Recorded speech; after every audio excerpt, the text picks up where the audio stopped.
तमाम देवता त्राई मान करते हुए जयकारा लगाते हुए मेरी जगदम्बा से कहा कि माता आप क्या नहीं जानती, आप तो सर्वगुण सर्वकला संपन्न है, जगत की जननी है, जगदम्बा, तारणहार पालनहार, मेरी आप सब आप ही हैं, मैं आपसे क्या बताऊं। किंतु धर्म काल में एक विपदा आ गया है। श्री विष्णु जी विश्राम कर रहे थे और उनको जगाने के लिए हमने दीमक को बना दिया, धनुष का प्रचंडा टूट गया, कंपन हुआ और श्री विष्णु मस्तक विहीन है। आज हम देवता गण को समझ में नहीं आ रहा हम क्या करें, इसलिए हम आपको आराधना विनती प्रार्थना की माता कोई उपाय बताइए। पहले तो यह बताइए कि किस कारण से उनका मस्तक कटा।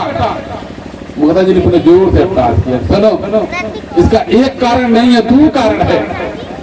माता जी ने कहा देवतागण परेशान होने की आवश्यकता नहीं है, कुछ भी घटता है, कुछ भी बिगड़ता है तो कुछ कारण होता है, इनके मस्तक कटने में कारण है। पहला कारण है, एक बार माता लक्ष्मी और भगवान विष्णु शेष शैया पर विश्राम कर रहे थे और आकाश की तरफ ध्यान दे काफी देर से चिंतन में डूबे हुए थे और माता लक्ष्मी उनका धीरे धीरे चरण दबा रही थी। माता काफी देर हो गया, माता लक्ष्मी के मन में आया काफी देर हो गया हमारे प्रभु के ऊपर हमको तकबो नहीं किए, देखो नहीं किए। अगर इस स्थिति में अगर सरस्वती और माता बोला तो तामसी शक्ति आ जाता है तो कुछ होता है, ये जाए तो जाए, खटाए हम जो ऐसा का तामसी शक्ति होता है। ये प्रकार से पिछले बार गुरु पूर्णिमा में जैसे आप अगर गए थे फिर की कुछ अवगुण चढ़ाइए, आपको कुछ दिन बुराई दारू पिए तो गला झगड़ा करता हो, गाड़ी उठा देता है, चढ़ा दूंगा अवगुण है, अवगुण की बुराई। तो ढेर माता बनी है कि गुस्सा बहुत ज्यादा आवाला, 99% भक्ति नहीं है कि गुस्सा बहुत ज्यादा आवाला। सही है में ये कोई बीमारी है कि अपने आप को शांत कीजिए, तो गुस्सा फिर बात बर्दाश्त ना ही होला ऐसा का टाइप के मतलब माया दर्शन के चलो ठीक है तो ये बीमारी ये गुण चढ़ा दे तमाम लोग ऐसा का टाइप के। तो इस प्रकार से जब दिमाग में तामसी शक्ति आ जाएगा क्या हो जाए कुछ नहीं पता। इस प्रकार से माता लक्ष्मी के मन में तामसी शक्ति का प्रवेश हो गया और भगवान विष्णु पर कुपित हो गई, मन में कुपित हो गई, श्राप दे दिया। माता जी बता रही हैं देवताओं को किस कारण से हुआ। माता जी ने श्राप दे दिया भगवान विष्णु को, जिस प्रकार से आप ये सुंदर मुख लेकर के आप आनंदित है, भाई बोर हैं और मेरे तरफ एक बार नहीं देख रहे हैं, उसी प्रकार से यह आपका सुंदर मुख कट करके खारे सागर में गिर जाएगा। ये जितना सुंदर मुख आपका अभिमान है यही आपका मस्तक कट करके गिर जाएगा। माता जी ने श्राप दिया, ये पहला माता जी ने श्राप दिया था भगवान विष्णु का मस्तक कट जाने के लिए। ऐसा श्रीमद विभाव की कथा में वर्णित है। इसके उपरांत पुण्य जगदम्बा ने कहा कि एक हयग्रीव नाम का दैत्य यानी मेरी भक्ति में लग गया, आराधना कर रहा, उसका धड़ मानव का था और उसका मस्तक मनई का था, यानी धड़ मनई के और सर घोड़ा का, उसका नाम हयग्रीव था। माता जी ने कहा और मेरी भक्ति में लग गया, घोड़ा विनती प्रार्थना किया और इतना भक्ति किया मुझे दर्शन देने जाना पड़ा। अब जब मैं प्रसन्न होकर के उससे कही तो मुझे कुछ मांग ले, बारंबार करने के बाद में कुछ नहीं मांगा, फिर भी कहा कि मुझे कुछ मांग। हयग्रीव ने पहले मुझसे वचन लिया, पहले मुझे वचन दीजिए। एकदम माने का अच्छा ठीक है। अब हयग्रीव ने कहा यदि आप मुझ पर प्रसन्न हैं मुझे अमृतत्व का वरदान दीजिए, मैं अमर हो जाऊं, मुझे कोई मार न सकता। ये कितने दैत्य दानव आए कहे कि हमको मार न सकते, कितना वरदान मिला, हेड़ा कश्यप को मिला था, महिषासुर को मिला था, भंडासुर को मिला था, सबने अमृतत्व का वरदान मांगा लेकिन कोई अमर नहीं हुआ, वाली नाम अमर है। उसी प्रकार से यानी जगदम्बा ने समझाया इस संसार में जो कोई भी आए उसको जाना पड़ेगा, इसलिए कुछ और मांग ले। इसके बाद में कहा जाता होली तो कुछ और होता है, उसे नहीं माना। जब माता जी ने कहा कि मैं तुझसे प्रसन्न हूँ कुछ कारण मांग ले, क्योंकि इस धरती पर अकारण में किसी का जन्म होता, अनुमृत्यु होता, कारण होता, कुछ कारण मांग ले। उसने अपने आप को देखा, मेरा शरीर मनई के हमार सर घोड़ा के न कोनो मनई अगर जन्मी तो अगर घोड़ा मुड़ी ना रही।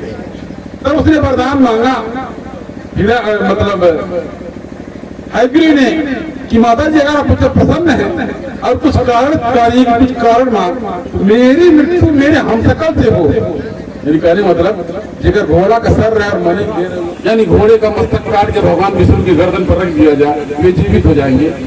अब ऐसा ही हुआ, जय जयकार लगाने लगे सभी लोग, यानी देवता अगर प्रसन्न हो गए, विश्वकर्मा जी को बुलाया गया, एक सुंदर घोड़ा लाया गया, उसका मस्तक काट करके यानी भगवान विष्णु की गर्दन पर रखा गया, वो जीवित हो गए, उनका एक हयग्रीव अवतार भी हो गया। अब हयग्रीव को खोजते हुए भगवान विष्णु घोड़े का सर लेकर के घूमने लगे। दूर से देखा हयग्रीव कि मेरा हमशक्ल आ रहा है, अब मेरी मृत्यु निश्चित है, क्योंकि उससे याद आया कि माता जी ने वचन दिया है जिसका घोड़े का सर होगा वही मुझे मारेगा, तो घोड़े का सर वाला आ गया। आप क्या घोड़े का सर लेकर के यानी भगवान विष्णु जी ने घोर युद्ध किया और उस हयग्रीव का अंत हो गया। जिनका ध्यान हो गए, देवतागण प्रसन्न हो गए, प्रसन्न होकर के आनंदित हो गए, पुष्पों की वर्षा होने लगी, माता ने धर्म की रक्षा की, आनंद आनंद आनंद, चारों तरफ का आनंद का माहौल आ गया, आनंद आनंद आनंद आ गया। इस प्रकार से अभी देवियों के स्वरूप में आनंद, ये वातावरण आनंदमय देवता गणपति से वर्षा करके आनंद आनंद आनंद। इसके बाद में कोई जगदम्बा की आरती होगी, कन्या आरती होगी, एक कन्या पूजन होगा, एक अगर आप गोद भरना चाहेंगे तो गोद भरा जाएगा। इस तरीके से इसी प्रकार से देवतागण आनंदित हुए, हयग्रीव के पद के इन्हें प्रसन्न होकर के धर्म की रक्षा हुई, और किस प्रकार से देवतागण प्रसन्न होकर के आनंदित हो गए, और आनंद आनंद आनंदम यानी भक्तों के यानी देवताओं के जीवन में आ गया। इस प्रकार से भजन के माध्यम से स्मरण करें।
आदिशक्ति की महिमा में आनंदम, आदिशक्ति की महिमा में आनंदम, आदिशक्ति के करुणा में आनंदम, आदिशक्ति की करुणा में पुलिस दरबार